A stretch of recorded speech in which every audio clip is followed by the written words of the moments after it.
занимается чугунными законами. Это невыносимо скучно. И законы эти, увы, не нарушаются. Они не умеют нарушаться. И не надейтесь на летающие тарелки. Это было бы слишком интересно. А как же Бермудский треугольник? Вы же не станете спорить, что... Стану спорить. Нет никакого Бермудского треугольника. Есть треугольник АБЦ, который равен треугольнику А', Б', С'. Вы чувствуете, какая унылая скука заключена в этом утверждении? Вот в средние века было интересно. В каждом доме жил домовой, в каждой церкви Бог. Люди были молоды. А теперь каждый четвертый старик. Скучно, мой ангел. Ой, как скучно. Ну, вы же сами говорили, что зона порождение сверхцивилизации, которая... Тоже, наверное, скука. Тоже какие-нибудь законы, треугольники. И никаких тебе домовых, и уж, конечно, никакого Бога. Потому что если Бог – это тот самый треугольник, то я уж просто и не знаю. Pascal decía siempre que el hábito es la segunda naturaleza del hombre. Le da una importancia brutal, porque realmente si uno quiere tener fe, que era lo que a él, por ejemplo, le importaba en este caso, pues seguramente lo que tiene que empezar a hacer es creérselo. Es decir, creerte que tienes fe y actuar como tal. Un día, otro día, otro día. Irte con los fieles a la iglesia, hacer lo mismo que ellos hacen. Seguramente muchos de ellos tampoco tengan demasiada fe, pero bueno, todos os autoengañáis pensando que sí. Y algún día pues la acabaréis teniendo, sin más. Esto es algo que, por cierto, bueno, pues además de ser quizás la herramienta más poderosa de cualquier religión, yo en el caso del cristianismo no, pero en el caso del budismo, pues el lama, que yo he escuchado durante mucho tiempo, pues decía exactamente lo mismo. Cuando meditaba uno, pues si no sentía que quizás le estaba siendo de toda la autoridad que pudiera ser en un determinado momento, pues había que fingir que sí. Y él lo decía así: finge que sí, finge que sí. La primera vez quizás no notas nada, la segunda tampoco. Ya cuando lo hayas hecho 500 veces, seguro que notas algo. Y esto que Pascal, en general, por ejemplo, un budista en una religión, considera un truco, un hack, una herramienta muy poderosa para eliminar la volubilidad del hombre y permitirle, pues en este caso, tener fe y no dispersarse en lo que Pascal llamaba el divertissement, que es un poco la vida frívola, banal del que, bueno, pues va dando vueltas de una cosa en otra, ¿no? Lo que le va dando más gusto. Un estadio de vida estético, por así decirlo. Pues con el hábito podía alejarse de todo eso y lograr estadios superiores. Por ejemplo, para lo que sería Kierkegaard, pues el estadio ético sobre el estadio estético.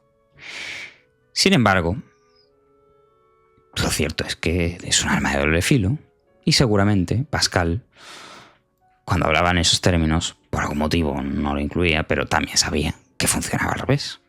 Es decir, que incluso suponiendo, yo lo supondría, pero bueno, de esto vamos a hablar después, que el ser humano per se, recién nacido, por sus primeros años de vida y en general, tiene un cierto ánimo, no sé si de trascendencia, pero bueno, sí una cierta pose existencial frente al mundo, quiera eso significar lo que quiera significar.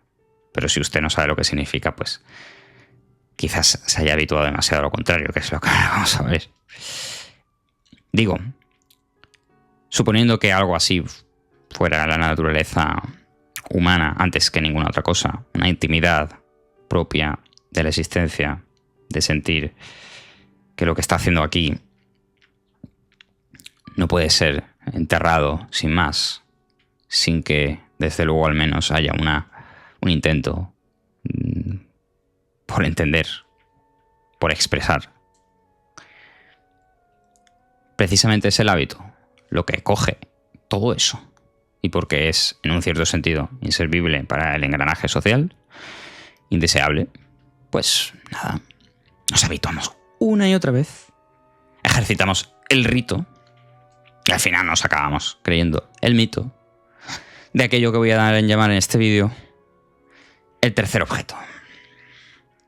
O lo impersonal. Lo otro impersonal. Lo que no es íntimo. Lo que no es la subjetividad propia de cualquier existencia humana y que se cristaliza pues de muchas maneras distintas. Todo tipo de hábitos confluyen en ese, subordinándose a ese mismo principio del tercer objeto. Tercer objeto que, por ejemplo, en la ciencia se ve muy claro. En el corte que he puesto en el principio de este vídeo del poeta, en Stalker, película de Tarkovsky, pues cuando habla de los triángulos. Parece una gilipollez. Pero, tío, es que es así. Es muy fuerte. Es realmente muy fuerte. Solamente cuando uno... por ejemplo, yo estudio matemáticas. Quiero decir que no soy pues sospechoso de un anticientífico, antimatemático. Eso es una bazofia. Eso es una... No, eso... Tiene que tener un recorrido largo al que solamente podemos acceder si nunca olvidamos esa faceta íntima de la que vamos a hablar ahora. Pero si uno se queda únicamente en el objeto, es decir, convierte el medio en el fin en última instancia, coge el triángulo y al final tu vida se trata de triángulo ABC es igual a A, triángulo A', B', C'. Por supuesto que te estás perdiendo algo muy importante, pero no me creo que hayas conseguido eso, que hayas conseguido elevarte el cerebro de esa forma, si no ha sido debido a un hábito que te ha, bueno, en cierto sentido, mutilado el espíritu existencial del ser humano. Si no, no te podrías tomar en serio darle esa importancia. No estoy diciendo que no puedas, que una persona que conserve esa parte poética también, podríamos decir, del mundo, no pueda ser un científico, no tenga que especializarse en algo concreto. Pero siempre tendrá claro que eso no deja de ser más que un medio, por ejemplo, para comprender el mundo o para ganarse la vida, ok, claro que sí. Pero no, el fin en sí mismo, cielo santo. En esa película también podéis ver, ya la comentaremos en algún momento, los debates que tiene constantemente Bueno, hay 3 personajes principales, 2 de ellos, uno es el poeta y otro es un físico. Es muy interesante lo que se van diciendo el poeta al físico y el físico al poeta, aunque he de decir que, como vamos a hablar después de Tarkovsky, que es el director, pues tienen una clara preferencia por el poeta, obviamente, porque él mismo considera que la poesía pues es... En todo caso, aquí de lo que vamos a intentar reflexionar es de algo que poco tiene que ver con lo que normalmente se ha convertido en la filosofía. Tampoco tiene mucho que ver, honestamente, espero, aunque va a sonar así, porque claro, el que no habla con una bibliografía extensa, una nota tras otra, al pie de página, citando aquí y allá, que yo estoy citando constantemente, pues para no quitarme de en medio a todos esos que parece que solamente si le das una cita cada 5 segundos tiene algo... Te puede escuchar, y que parece que si no, pues no se puede escuchar, que es en lo que se convierte en la filosofía de la filosofía. Pero esto está muy manido, obviamente.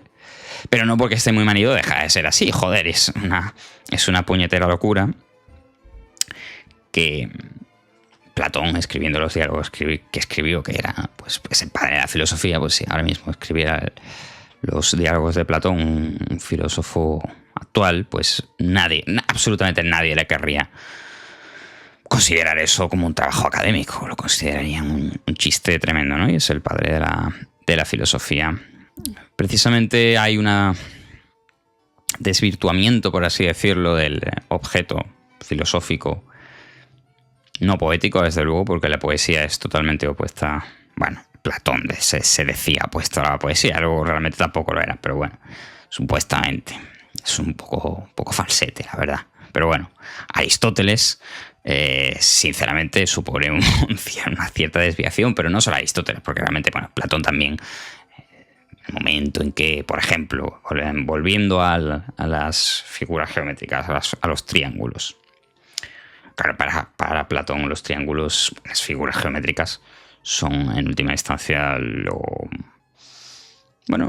algo que tiene una realidad intrínseca y que hace que Platón, a diferencia de lo que se dice de forma estúpida, que Platón es idealista, Platón no es idealista, Platón es completamente realista. Bueno, Platón es realista empezando por las figuras geométricas. No están en nuestra mente. Están ahí, quiero decir, es el realismo extremo, ¿no? Pero bueno, en cualquier caso, hace de la figura geométrica pues un concepto subordinado a algo que le interesa más y que yo creo que debería interesar más a cualquier ser humano, no solamente a Platón, que es pues entender el mundo en sí, todo el mundo en sí. Claro, ¿en qué momento puede venir el problema? Bueno, pues en determinados diálogos, a pesar de que en muchos diálogos sí conserva esa ingenuidad. No me gusta mucho esta palabra porque luego vamos a hablar también de este tema, de la ingenuidad, la ironía y cómo se oponen el uno al otro y por qué creo que es tan importante en esto. Pero bueno, sí, ingenuidad del filósofo clásico, incluso presocrático, que procura dar una explicación pues muy directa, muy... En fin, tiene esa misma ingenuidad que tiene en cierto sentido el poeta romántico, el adolescente romántico. Se ciña al mundo de forma mucho más directa que después, yo qué sé, un filósofo medieval que, bueno, pues en sus debates escolásticos pues debate acerca del sexo de los ángeles una vez tras otra. Eso sería el caso extremo de estudio de lo tercero, lo ajeno, el tercer objeto. En cambio, el estudio directo, por ejemplo, de la felicidad, no tanto el estudio, sino la puesta en práctica. Y no solo la felicidad, tiene importancia, pero bueno. Joder, darle importancia realmente a las cuestiones que obviamente van a interesar al ser humano. Su lugar en el universo. El bien, el mal, cómo ser buenas personas, cómo ser malas, cómo son las malas personas, por qué son malas personas. La espiritual, el Dios, obviamente. Las 3 preguntas de Kant, uno podría decir también. ¿Qué espera del futuro, por supuesto? Todo eso, y no el sexo de los ángeles, que aunque en un inicio, evidentemente, pues todo se trata de una cuestión sobre Dios que entraría dentro de eso, pues acaba desvirtuando. Igual que ocurre con las figuras geométricas, que en primera instancia pues son, venga, vamos a dividir el recinto de estos campos aquí en el Nilo, que todos los años vienen las riadas o como se digan y lo derruyen completamente los límites y tenemos que poner límites y bueno, pues hay que saber cómo se calcula un área, ¿sabes? Y si la figura es un poco más irregular, pues ahí uno está todavía cerca. No significa que no estoy... Esto se puede malinterpretar aquí porque estoy siendo muy espontáneo y no tengo por qué, en fin, configurar las cosas como creo que debería configurar si estuviera haciéndolo por escrito, pero me da bastante igual porque realmente sería precisamente irme a lo escrito, sería precisamente lo contrario de lo que quiero aquí evocar. Por ejemplo, la cátedra, el paper, el citamiento excelso de, por así decir, de cada uno de los filósofos, que tienes que tener en cuenta la rigurosidad extrema. Eso es la pérdida completa del dinamismo que realmente tiene el pensamiento y que es aquello que tratamos de emular aquí en la vida del temple en cierto sentido. Puede sonar muy nietzscheano, parece una mierda, pero bueno, puede sonar muy... Bueno, pero este tío aquí se cree que está diciendo algo nuevo y es... No es algo nuevo, me da completamente igual. Bueno, ya he perdido el punto con lo de las figuras geométricas. El caso es que hay una cercanía todavía al objeto que no se ha separado de aquello que en última instancia, por ejemplo, en este caso un fin completamente pragmático, pues tiene.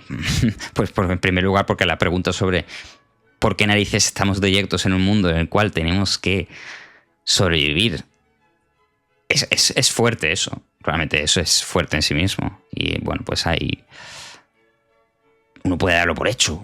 y decir una y otra vez, no, por el trabajo, es que si te pusieras a trabajar dejarías de pensar estas cosas.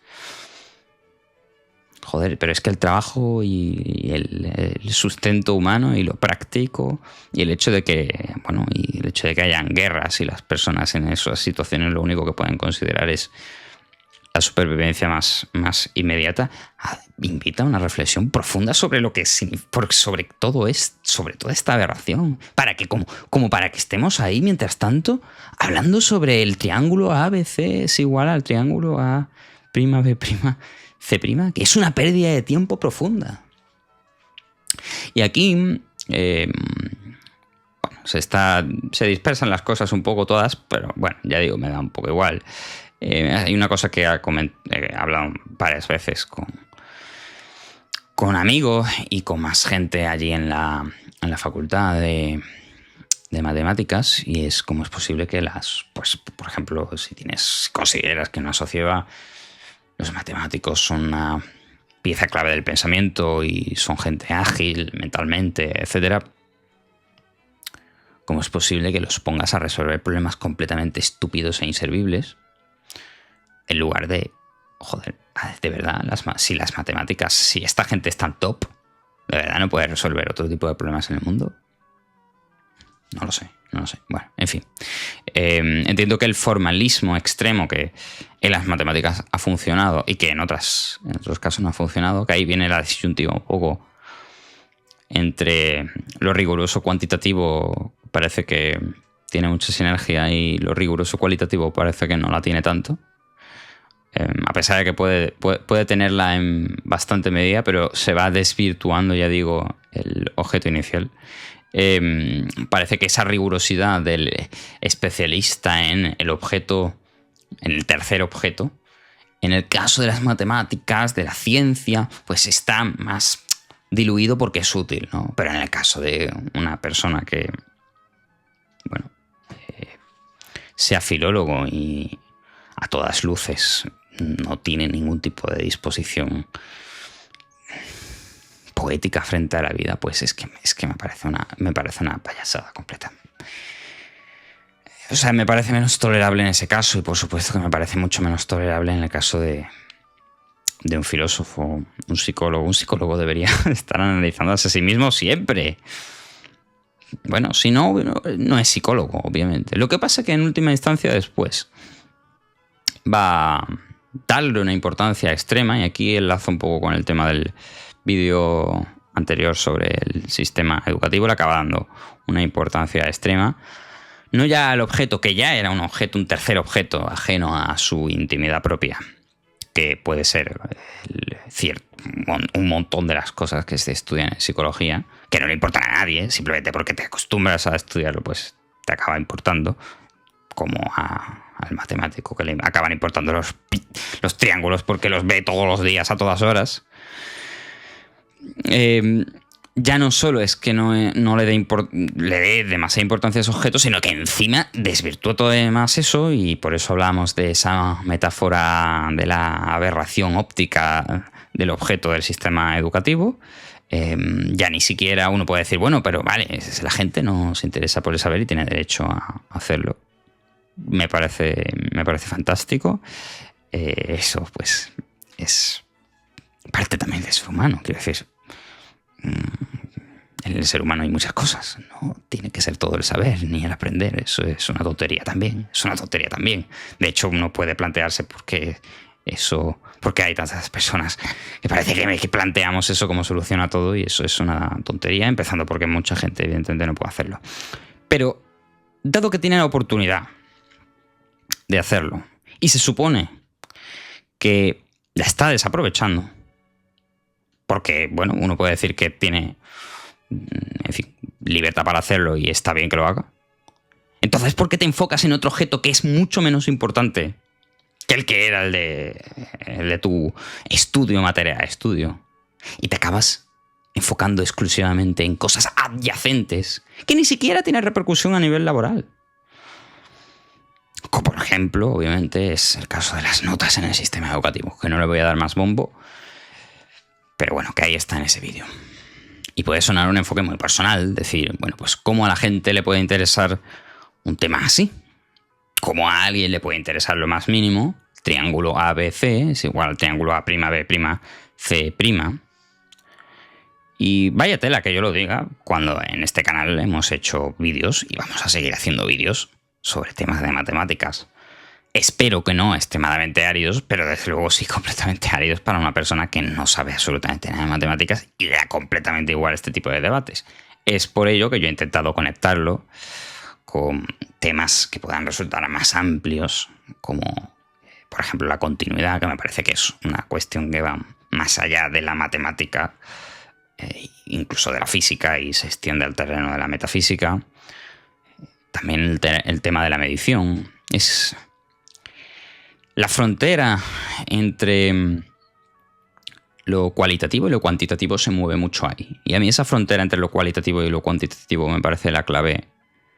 Es aquello en lo cual me parece que habría que incidir más como pensador asociado al mundo de las matemáticas, que no quiera ser exclusivamente una persona práctica, incluso si quieres ser una persona práctica también.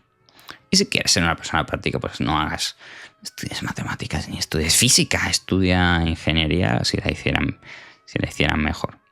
Bien, en cualquier caso, se puede decir que, bueno, esto que personalismo es venir yo aquí a decir cómo te puede interesar este tema. A ti lo que te tiene que interesar es la poesía, a ti lo que te tiene que interesar es tu experiencia subjetiva de la realidad, porque no te estás enterando de lo que es vivir y te estás perdiendo todo.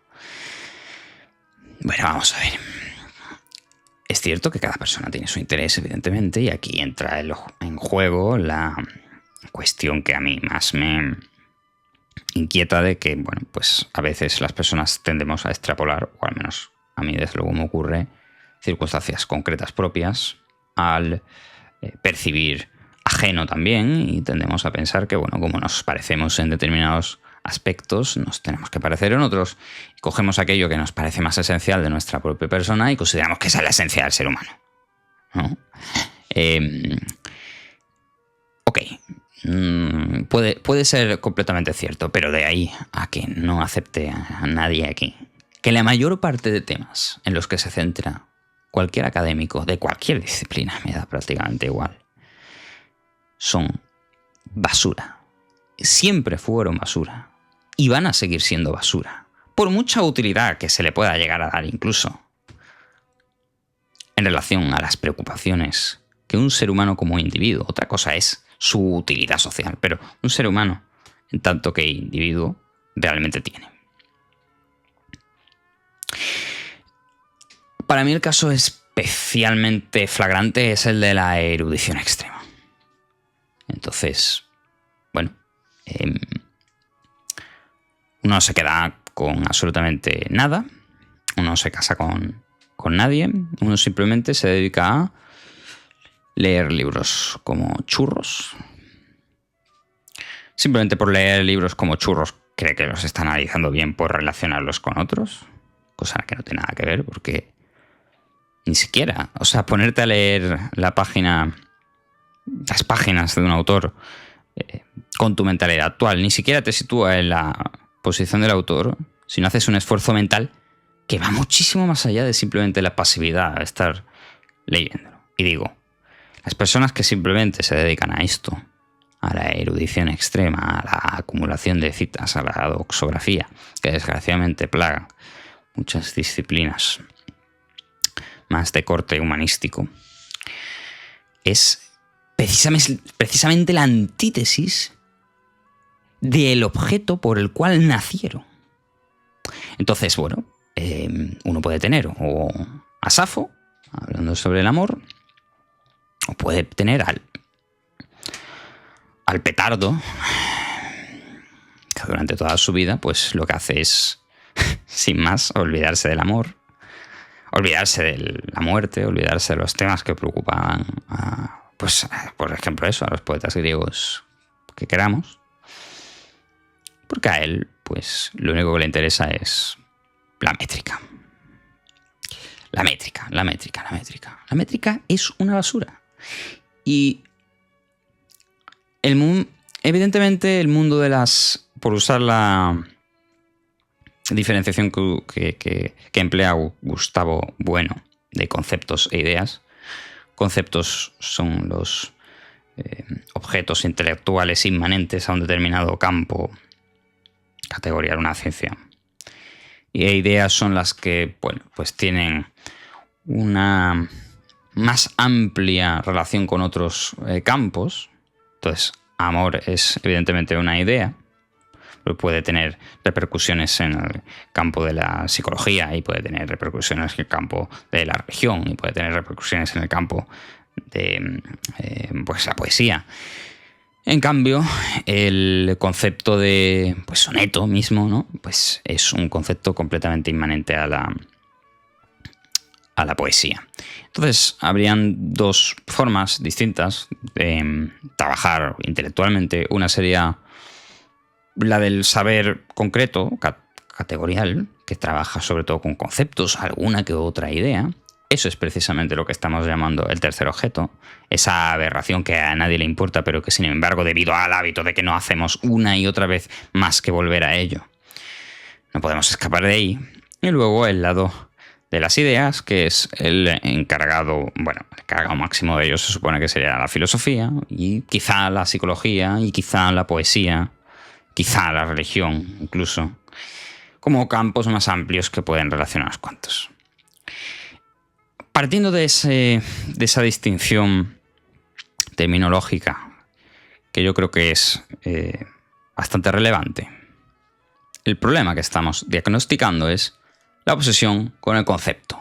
Y que no parece que el concepto es lo más importante que existe. La obsesión con lo conceptual, que además de que ya no solo la crítica nietzscheana y de Unamuno, de que capta solamente una parte y que no es eso la esencia, el fluir de la realidad.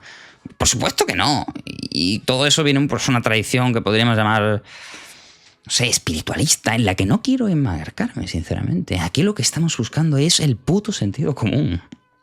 El puto sentido común de que el concepto de soneto es una cosa hiper mega concreta. Y tú no puedes. La dedicación de una vida completa al soneto, con todos los respetos míos y de cualquier otra persona que pueda existir sobre la faz de la Tierra, es un sinsentido completo y absoluto. Si te da de comer, vale. Es como trabajar en una mina y saber de eso. Pero si ni siquiera necesariamente, porque te está pagando un Estado, porque tú seguramente no tendrías esa capacidad económica de sobrevivir si el Estado no te lo subvencionara y tú perpetuaras ese sistema una y otra vez. Al fin y al cabo, volvemos una y otra vez al sistema educativo, aunque como espero deciros después, esto no tiene nada que ver con el sistema educativo. Lo mismo me vale hablar sobre el tiempo, lo mismo me vale hablar sobre el fútbol, lo mismo me vale hablar sobre un cotilleo de tercera persona o incluso de primera persona. Estamos hablando de no interesarse por los temas que genuinamente al ser humano le preocupan y que sin embargo una vez tras otra procura hacer como que no le importan absolutamente nada. Quizás nunca le importaron. De nuevo, ahí entraría la cuestión de si lo que yo estoy haciendo es una extrapolación genérica o no es una extrapolación genérica. Eso se puede discutir, no se está grabando. Eso se puede discutir. Pero de ahí a que, por ejemplo, un experto, y eso también, Nietzsche de nuevo, volvemos una vez más, en El nacimiento de la tragedia, él, como sabéis, pues es filólogo antes que filósofo, y en El nacimiento de la tragedia, pues una de las cosas que más hace es quejarse del nulo sentir estético de la gente de su época, especialmente con Wagner, que en ese momento le flipaba a él, luego ya no. Pero él en ese momento pues estaba escandalizado con que el debate social en torno a la obra que tenían delante pues era pues eso, conceptual. Jamás evocaba a nada que tuviera que ver con aquello que realmente se supone que es, para él movía al autor, y que en última instancia el autor pues es casi una pura metáfora del mundo, con lo dionisíaco y lo apolíneo y todo eso, ¿no? Lo dionisíaco pues vendría a ser lo que yo estoy llamando intimidad, y lo que llamaríamos apolíneo pues sería lo impersonal, la tercera persona ajena a nuestra sensación real. Así que, como digo, la característica principal del tercer objeto es la frivolización de la experiencia propia, cristalizando únicamente esa experiencia en un tercer objeto que realmente no importa absolutamente nada a nadie, pero que sin embargo acaba haciéndolo debido al hábito de volver a hablar de ello una y otra vez. Debido a los ritos, por ejemplo, hablar del tiempo una y otra vez. Luego también uno puede tener un enfoque más, no necesariamente digo que haya que ser ingenuo, por así decirlo, con respecto a esto, y tiene que actuar como un poeta, como un romántico, como un Nietzsche, como un que se cree el superhombre. No. Eso sería la visión ingenua a la que vamos a ir luego, que vamos a volver con Tarkovsky, vamos a leer un pequeño pasaje de Tarkovsky.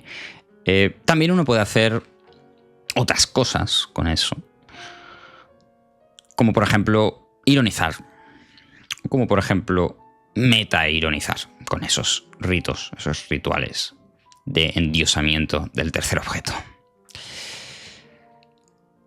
¿A qué me refiero con esto? Bueno, por ejemplo, en muchas novelas, sí, yo creo, decimonónicas y del siglo XX, yo ahora mismo estoy con En busca del tiempo perdido y se ve de forma muy clara. Es una constante descripción de Marcel Proust, es una constante descripción de esos ambientes realmente muy rancios, muy rancios de la Francia de principios del siglo XX. Conversaciones pues livianas y banales acerca de cosas que no le importan a ninguno de ellos. Claro, leer el libro entero teniendo en cuenta que a uno mismo le parece una imbecilidad lo que está leyendo. Bueno, entiendo que haya quien... Claro, un Jesús G. Maestro, imaginaos, por ejemplo, ¿no? Aquí en España, el crítico literario pues imaginaos lo que dirá, ¿no? De un Marcel Proust. Eso es una aberración. Después de la regente... Bueno, total. Pero si uno adopta la pose más oficial de que es una maravilla de libro, y yo creo que es, en cierto sentido, es una maravilla de libro, no lo sé si es una maravilla de libro en conjunto, pero bueno... claro, todos esos pasajes, si uno los lee, pues los tiene que leer de forma irónica, claro. Porque es que si te los tomas en serio, es que vomitas. Y tú te preguntas, bueno, ¿y Marcel Proust, que bueno, claro, vivía en esos ambientes, vomitaría o estaba ironizando? En cualquier caso, la ironía te permite vivir en ese ritual sin tener que participar del mito. Estoy utilizando constantemente de nuevo la distinción entre rito y mito. Es un colectivo aquí en España que se llama ultrarracionalista, que dividen, digamos, un espectro de relación con el mundo en 4 posiciones, en base a un diagrama donde pues, uno puede activar o desactivar 2 configuraciones posibles, que es si crees en el rito, si crees en el mito. Entonces, si crees en el mito y crees en el rito, por ejemplo, ¿crees en el rito de qué? Qué guay es hablar sobre el tiempo en el ascensor. Y en el mito de que, pues, que realmente te interesa hablar del tiempo en el ascensor, pues estarías en la posición pereirónica o ingenua, por así decirlo. Luego estaría la posición irónica. La posición irónica sería la cual no cree en el mito, pero sigue ejercitando el rito. Entonces, pues tú sí hablarías del tiempo. Congratularías de lo agradable que es hablar del tiempo y sin embargo en el fondo pues te suda la polla completamente hablar del tiempo. En el tercer caso estaríamos en el caso metairónico, que se podría corresponder quizás con el estadio de absoluto desprendimiento de todo de un budista. Entonces el budista no es ingenuo con respecto a lo que por ejemplo hablábamos al principio.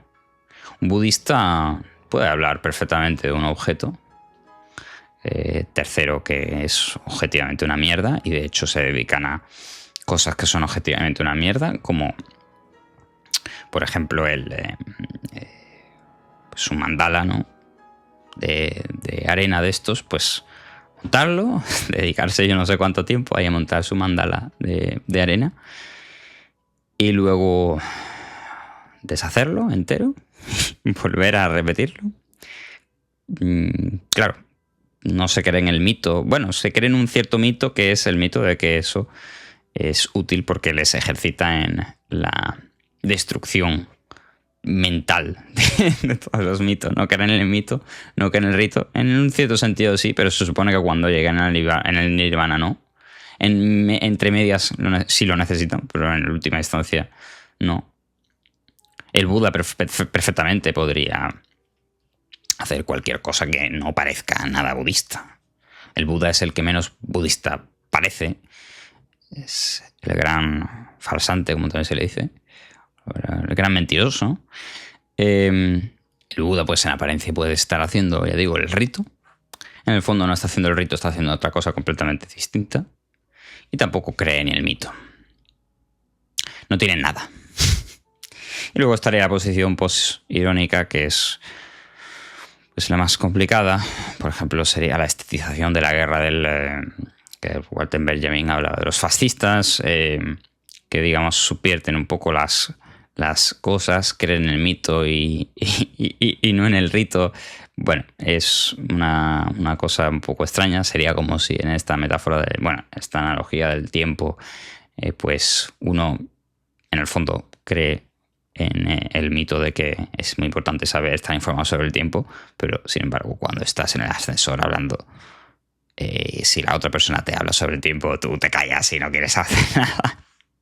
Bien, eso es una simplificación muy burda, pero bueno, en cualquier caso, a lo que iba, claro, la posición de Proust, espero, estaría en el cuadrante de la ironía, es decir, la de no creer en el mito, pero sí seguir el rito.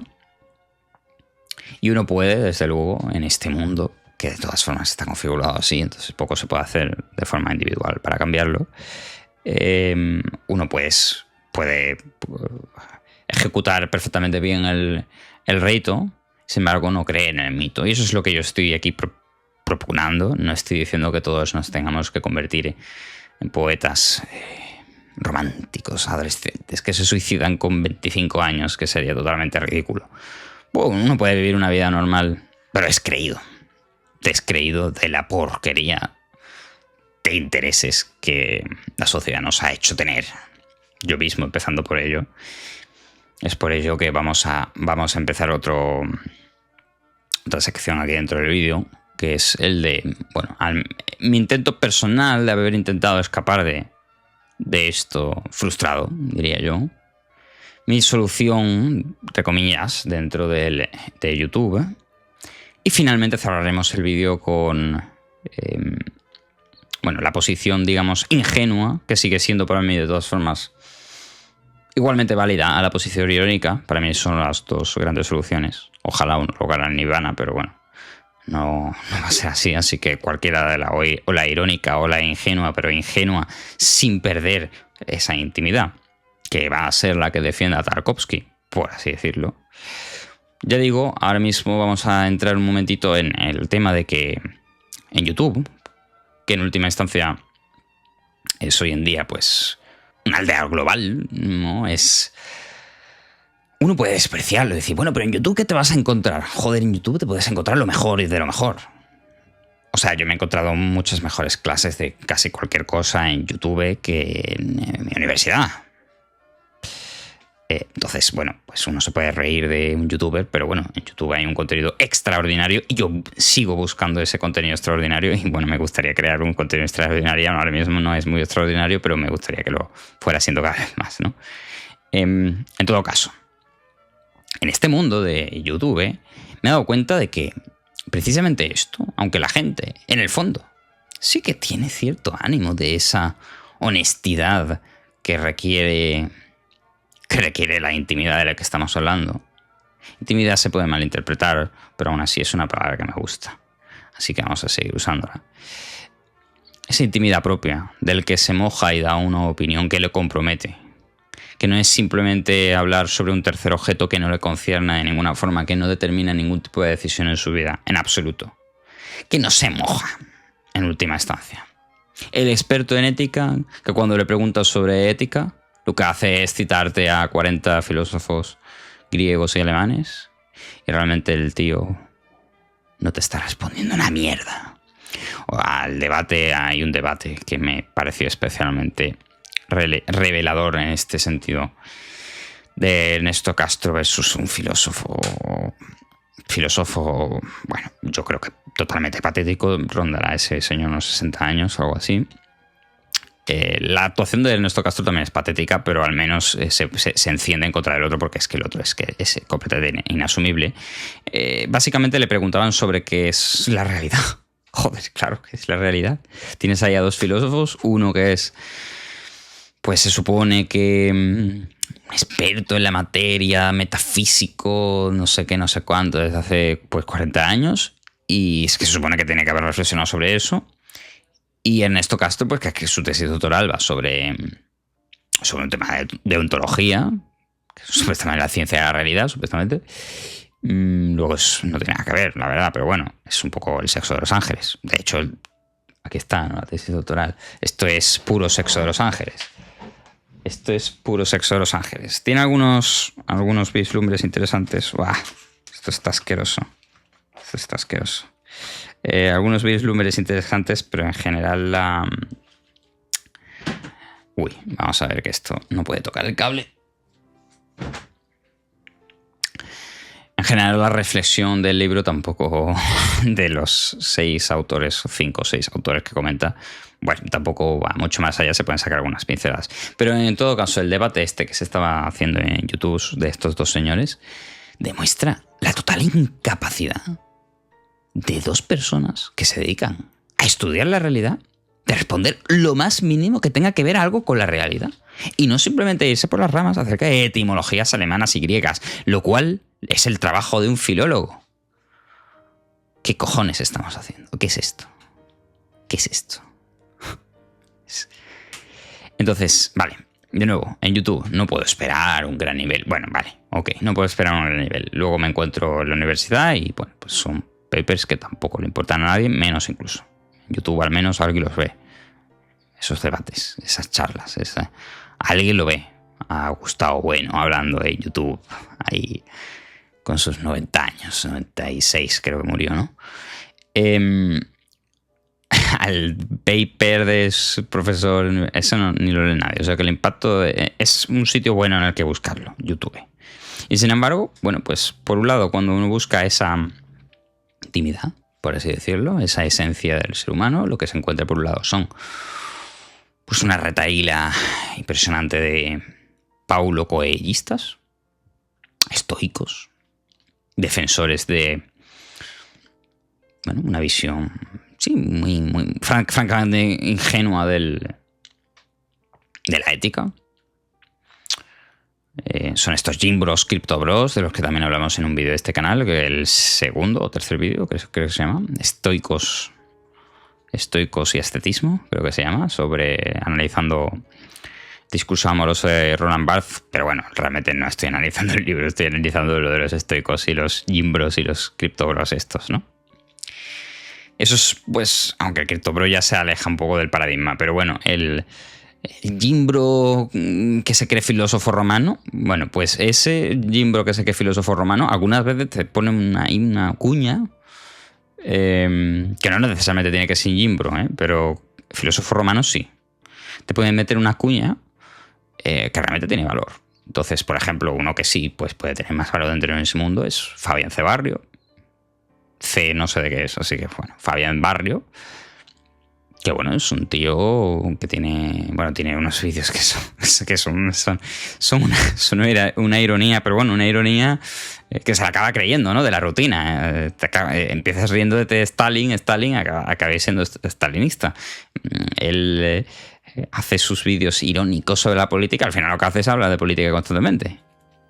Se ríe de que la política es una mierda. Bueno, esto es muy gracioso, ¿no? Los que se ríen de que no hay que interesarse por la política y luego no hacen más que hablar de política. Cosa que a mí me pasa con la inversión y con la geopolítica, en cierto sentido. Lo odio, me parece aberrante y creo que nadie debería meterse en la geopolítica, en la inversión, quizás algo más, pero tampoco. Y sin embargo, no me puedo escapar de ahí. Bueno, pues este señor no puede salirse de la política, pero el resto de vídeos que tiene son con un aspecto más, joder, sí, que a mí me gustaría más un enfoque así de persona cercana, que cuando te hable sobre la guerra en Gaza, por ejemplo, no únicamente te dé datos. Hay mucho que reflexionar sobre el ser humano también en ello. no solo tiene que ser una guerra necesariamente, aunque a mí la guerra me parece un caso brutal de eso. Puede ser utilizando, pues ya sé, como la excusa que utiliza, pues mitos antiguos. Puedes utilizar todo tipo de herramientas, la música. Hay muchas formas, la naturaleza. Eso me parece fantástico. Lo malo es que tiene revestido ese aire paulo coellista, por así decirlo, de autoayuda. También está el público así más espiritual, no necesariamente de autoayuda, como el budismo. Hombre, el budismo tiene mucho de autoayuda en sus márgenes, pero cuando te metes dentro eso no tiene nada que ver con la autoayuda.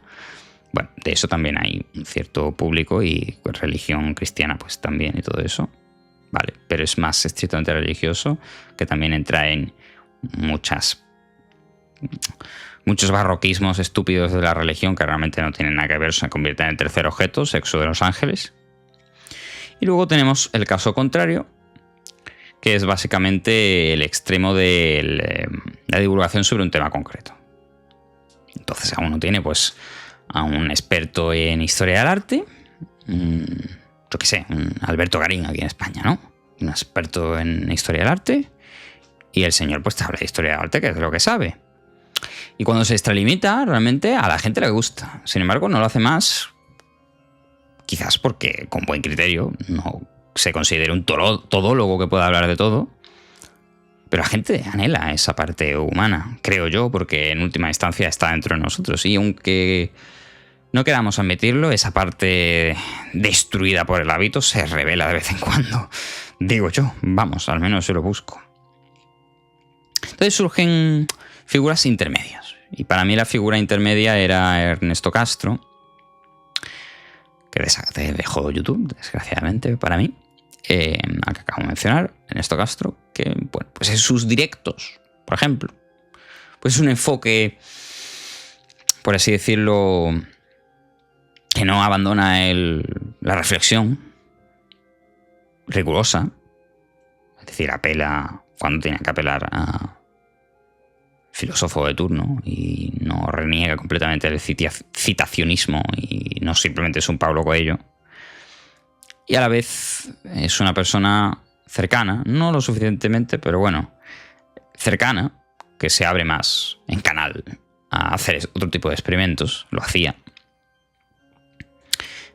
Y una persona así realmente aporta mucho más, al menos así me lo parece a mí, a ese anhelo de entenderse a uno mismo, de entender al mundo, que miles y miles y miles de personas que te pueden estar hablando sobre física cuántica, sobre historia de España, sobre filología inglesa, sobre las declinaciones del griego y del, yo qué sé, sánscrito, o un José María Bellido Morillas, que no sé si lo mencioné en este vídeo, en el vídeo anterior desde luego que sí, que es pues ya digo, la posición del erudito extremo, que teniendo la oportunidad de, por ejemplo, analizar una serie como Twin Peaks de forma, bueno, no sé, ya que nos vende que va a hacer una interpretación interesante de la serie, pues que haga una interpretación interesante de la serie, joder, o sea, que nos explique algo con todo su bagaje intelectual, ¿no? Que nos explique algo que nos importe como personas. ¿Qué es lo que les importa a las personas? Si Twin Peaks era un sueño, eso da completamente igual. La reflexión principal en Twin Peaks es sobre el mal. Por ejemplo, así muy a la ligera, ¿no? Entre muchas otras cosas. Sobre el mal. El mal es mucho más interesante que si eso es un sueño o no es un sueño. Sin embargo, con toda su erudición, lo único para lo que sirve es para eso. O, por ejemplo, para volver al señor Alberto Garín, tiene unos conocimientos de historia vastos. Y, sin embargo, no le sirve para analizar fenómenos contemporáneos como la inteligencia artificial, pues porque parece que está tan ceñido a sus temas concretos de la iglesia de esa esquina de Soria, que vale, puede ser muy interesante. Ok, no tiene por qué no ser interesante. Y ese... Bueno, en ese caso, en el caso de la historia, pues es ese contar una fecha tras otra. esa pérdida de perspectiva de la que hablamos tanto, bueno, pues todo eso, en el mundo de la inversión, por supuesto que también, todo eso, yo, por un lado, quiero preguntaros si también lo sentís como yo. Es decir, si creéis que se echa en falta un contenido más humano en YouTube, unas personas más humanas en general. Eso por un lado, para saber si no es una mera extrapolación y es clamar al viento en este desierto del no recomendación por parte de YouTube de vídeos como este, que obviamente pues mucho ha hecho. Quiero decir que yo estoy agradecido a YouTube y con que llegue a un par de personas que le interesen, pues es suficiente, ¿no? Pero estoy muy interesado, como humanos que sois, no máquinas, y no sois completamente pasivos, retenedores del tercer objeto. Hay terminología, ¿eh? Comentadme en los comentarios, valga la redundancia, si sentís esto también. Porque lo he hablado con mucha gente y bueno, pues no sé, no parece el caso tampoco. Y por otro lado, si conocéis canales de YouTube, pues que sí tengan esa faceta. Yo he encontrado, bueno, ya digo, en esto Castro era en su momento de cierto sentido. Hay un youtuber que se llama Mala Sombra, os lo recomiendo también. Hablo sobre arte, pero bueno, lo hace siempre desde una perspectiva más personal. Además es variado, habla sobre varios temas, perfumes también, por ejemplo. Bueno, es una persona que no solamente se queda con estrictamente el dato de lo que está haciendo, sino que intenta enmarcarlo como debería ser, yo creo, el arte, joder, el arte. Luego explica de forma mucho más humana y es cercano. En sus directos sí que peca un poco quizás de ese enciclopedismo, pero bueno, en cualquier caso, comentadme si conocéis canales que puedan ser de utilidad también para otros oyentes o para mí mismo. Y si no conocíais los que yo he podido deciros que son estos dos, pues seguirlos. Y yo por mi parte, pues voy a intentar hacer que en este canal pues no se pierda esa faceta en la medida de mis posibilidades, que son muy escasas, pero ciertas posibilidades.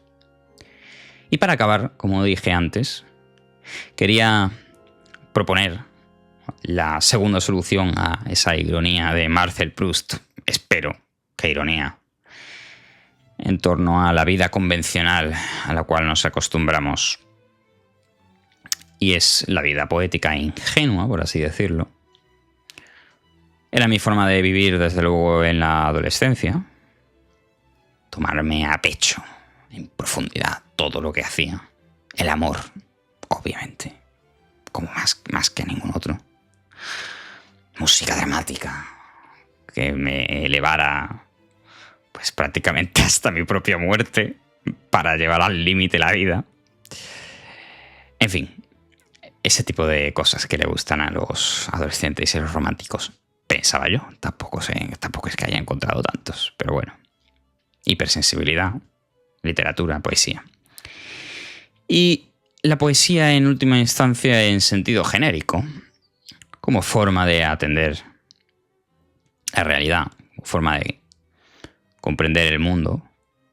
No me estoy refiriendo de nuevo a la métrica. Cuando hablo de poesía, yo no soy un experto en sonetos. Yo no he leído prácticamente a ningún poeta. Sin embargo, creo que entiendo perfectamente bien lo que es la pose poética. Obviamente, poetas hay de todos los colores.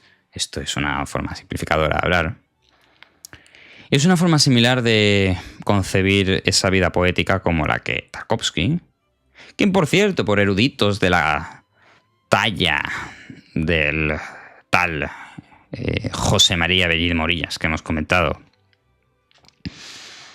es, no sé qué palabra usa, es peor que su culo o algo así. Bueno, claro, no se ha enterado de nada. Porque de nuevo, igual que Nietzsche se quejaba de que pues, los eruditos del teatro pues, y de la música, pues cuando asistían a las obras de arte de su tiempo, por ejemplo a Wagner, pues no se enteraban de un chingo y lo que hacían era pues analizarlo en base a criterios totalmente estériles y estúpidos.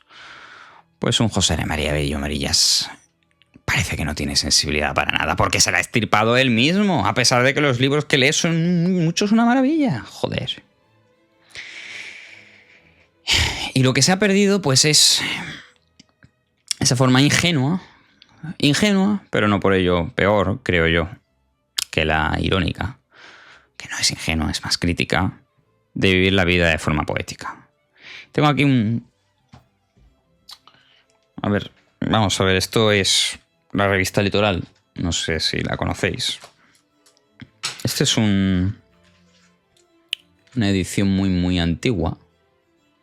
Bueno, muy antigua, creo que tiene unos 20 años, pero todos los años hacen dos ediciones. Dos ediciones, no, dos nuevos tomos de la revista. Interesante para tenerlo, es enciclopédico en cierto sentido, pero bueno, cuando uno está viendo una película de Buñuel, pues por ejemplo a esto puede acceder y tienes algunos comentarios sobre Buñuel y no te tienes que leer un libro de 500 páginas sobre Buñuel. Yo no me tengo que leer Esculpir el tiempo de Tarkovsky. Esculpir el tiempo, ¿no? Ya me he olvidado de eso. Simplemente pues uno acude, ¿no? Y pues tienen sobre varios tipos, sobre la felicidad, por ejemplo, sobre el erotismo, sobre los colores, sobre museos. En general es una revista de mucho valor. Precisamente yo creo que se marca dentro del mundo de lo que sí que roza lo enciclopédico poético, pero bueno, conserva buena parte de lo que se espera que está Buñuel, por ejemplo, y Hitchcock. Uno esperaría que sea la poesía. Y en sentido general la poesía también lo coge su forma en el cine. Para Tarkovsky también en los haikus, que precisamente son la forma minimalista extrema de poesía y desde la perspectiva de un occidental, por ejemplo, desde la perspectiva de un poema de Lope de Vega del siglo de oro, pues un haiku es una basura. Es una basura, honestamente. Pero desde la perspectiva de la intimidad humana, pues a lo mejor logran una captación muy grande de lo que es esa intimidad, de lo que resulta ser humano, de lo que resulta determinado momento concreto de la existencia. Y para eso no hacen falta grandes florituras. En última instancia aquí, por supuesto, se vuelve a unir el interés más de corte espiritual. Por eso digo que tampoco hay que renunciar estrictamente a los estoicos gimbros, aunque gimbros poco tienen de contempladores, pero bueno, yo soy un gimbro, pero yo que aquí con los que me meto, con los matemáticos y con los gimbros y con los youtubers, soy yo mismo. O sea, que no estoy atacando a nadie que no sea yo mismo. Bien, digo, en última instancia, pues en todo esa tradición, en última instancia, supuestamente oriental, pero bueno, también occidental, joder, monasterios cartujos, pues también están ahí contemplativos que te cagas. De cero desatención de lo que tienen delante, básicamente, y una importante puesta en práctica de la captación de lo real, que en última instancia creo que así también hablaba Antonio Machado un poco del poeta, como una especie de captador de impresiones. Bien, pues Tarkovsky va también en esa línea. Y como cineasta, os leo esto y acabamos. Dice: el cine poético normalmente suele originar símbolos, alegorías y figuras retóricas parecidas. Y precisamente estas no tienen nada que ver con aquella forma de imagen que constituye la esencia del cine. En este punto me parece adecuado precisar algo más. Si en el cine el tiempo se presenta con la forma de un hecho, esto quiere decir que ese hecho se reproduce en forma de una observación sencilla, inmediata. El elemento fundamental en el cine, el que le da la forma y lo determina desde la más insignificante toma, es la observación. La observación es fundamental y en última instancia es lo más íntimo, ¿sí? La observación del mundo en todo su esplendor. Es conocido el género tradicional de la antigua poesía japonesa, el haiku. Sergei Eisenstein cita ejemplos. Haiku. Viejísimo convento. Media luna. Un lobo aúlla. En el campo, silencio. Una mariposa vuela. La mariposa se ha dormido. En estos 3 versos, Einstein vio un ejemplo de cómo 3 elementos inconexos, al entrar en correlación, crean una nueva cualidad. Pero este principio no es específico del cine, porque ya existían los haikus, por ejemplo.